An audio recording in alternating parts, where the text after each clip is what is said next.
You ever hear a shotgun rack so loud it changes the air? Really cuts through everything like thunder on a clear morning. That's what folks like to remember about that day. 5 seconds after I told them to leave, there's a guy face down in my dirt, another one running scared.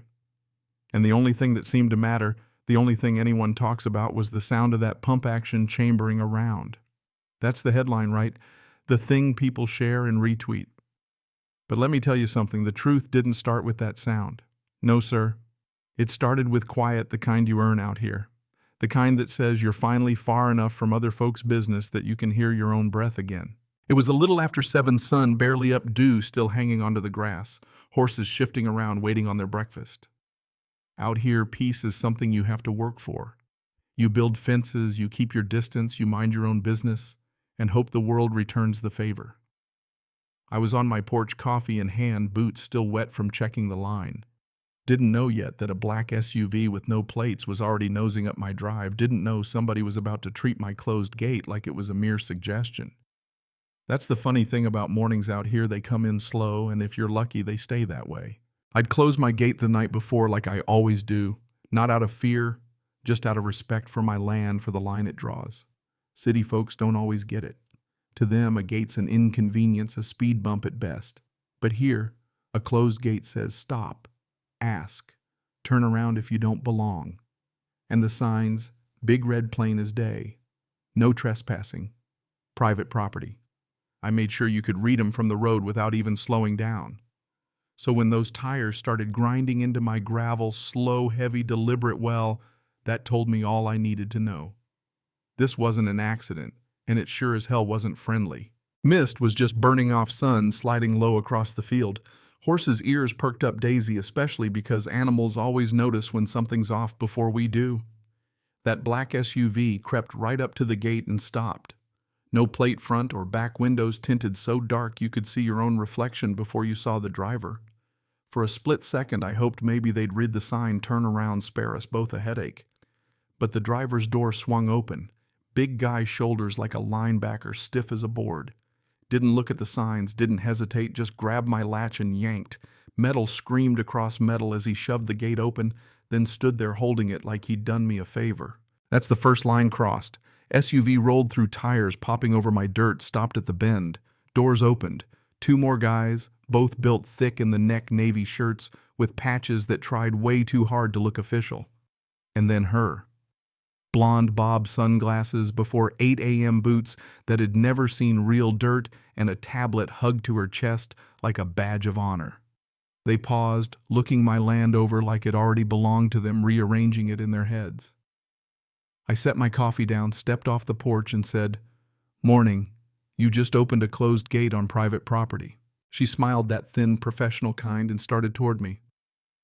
"We're here about a compliance issue," she said, not slowing down for a second. "You had no permission to touch that gate," I replied. She didn't blink. "We're authorized," she said, like the word itself was supposed to settle everything. I nodded toward the still open gate behind them. "That's trespassing." One of her guys chuckled under his breath. She stopped just short of my porch, lifted her tablet, and said, "Sir, your parcel falls within our designated visual influence buffer zone. We're here to conduct an exterior inspection." Buffer zone. Visual influence, that's what they called it.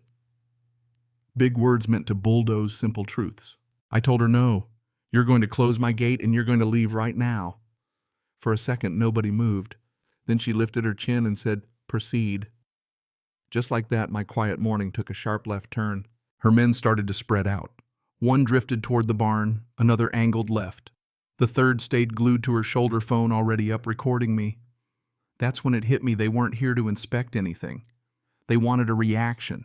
They wanted trouble on camera. "Step back," I told the guy with the phone, but he just pushed closer like my porch was his now. Then he reached for my door. That's when I moved. Didn't shout, didn't swing, I just grabbed his wrist, turned it, drove my shoulder into him, and let his own momentum do the rest. He went down hard, phone skittering across the boards. For a moment, everything froze. The woman wide-eyed, the guy by the barn gripping the gate chain, everyone holding their breath. Then the second man advanced, hand sliding into his jacket. Now there's a moment in every standoff where you know you can't talk your way out. This was it.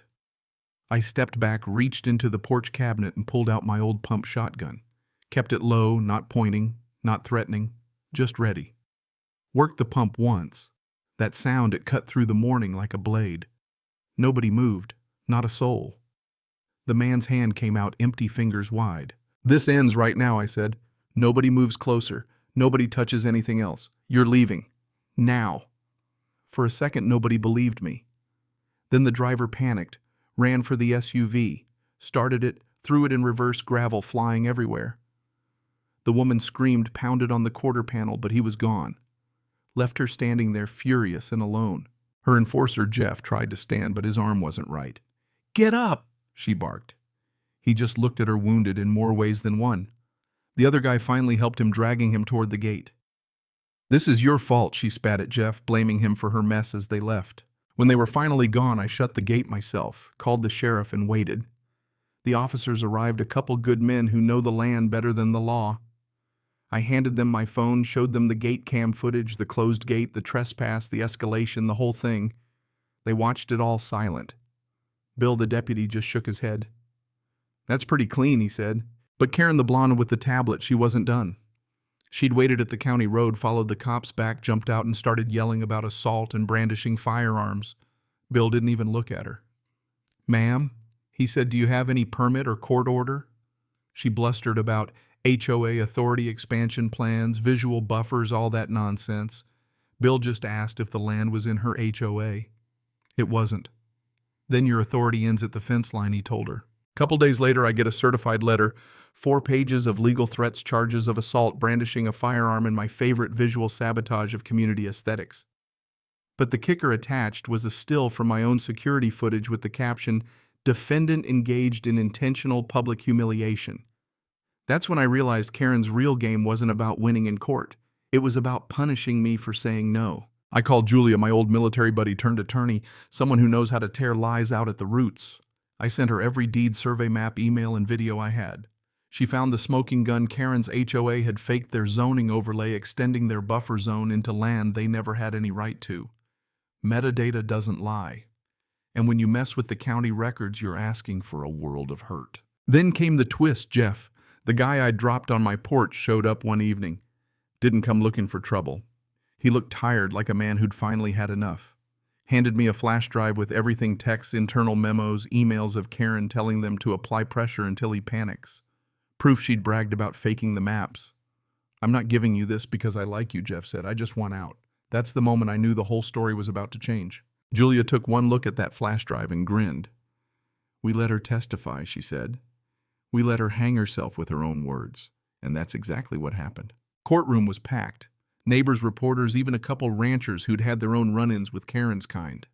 She took the stand, lied under oath, talked about buffer zones, visual influence, how her team had authority to be there. Judge Miller wasn't buying it, not for a second. Julia rolled out the exhibits, maps, emails, the whole playbook. The screen behind her lit up with Karen's own words, "They'll never check the metadata. Once this is in the system, the buffer zone is real." The room erupted. Judge Miller called it what it was: perjury, fraud, criminal trespass. Referred the whole mess to the district attorney on the spot. Karen left that courthouse with nothing. Her authority stripped her. HOA suspended her house up for sale before the month was out. County audit found everything folks had whispered about for years: misused funds, forged documents, power grabs. Jeff worked with the DA, did what he could to make it right. The old HOA tried to rebrand, but nobody wanted any part of it. In the end, the neighbors formed a voluntary group, no enforcement, no fines, just folks chipping in to keep the road clear and minding their own business. A month later, I stood by my gate with Joe the welder as we bolted up a new sign, 8 feet wide, 4 feet tall, heavy steel letters, "Armed, trained, private." "This land is not for sale." Joe squinted at the small print. "Not in your HOA." He laughed, a deep, honest laugh that echoed out over the grass. "That's cold," he said. "Accurate," I told him. Now, people online still argue about the story. Some say I went too far. Some say not far enough. But they weren't there. The lesson, if there is one, is this: stand your ground, but do it with restraint. Law and truth are the best tools you've got. Don't let rage or revenge take the wheel. The land didn't change, it just stayed mine.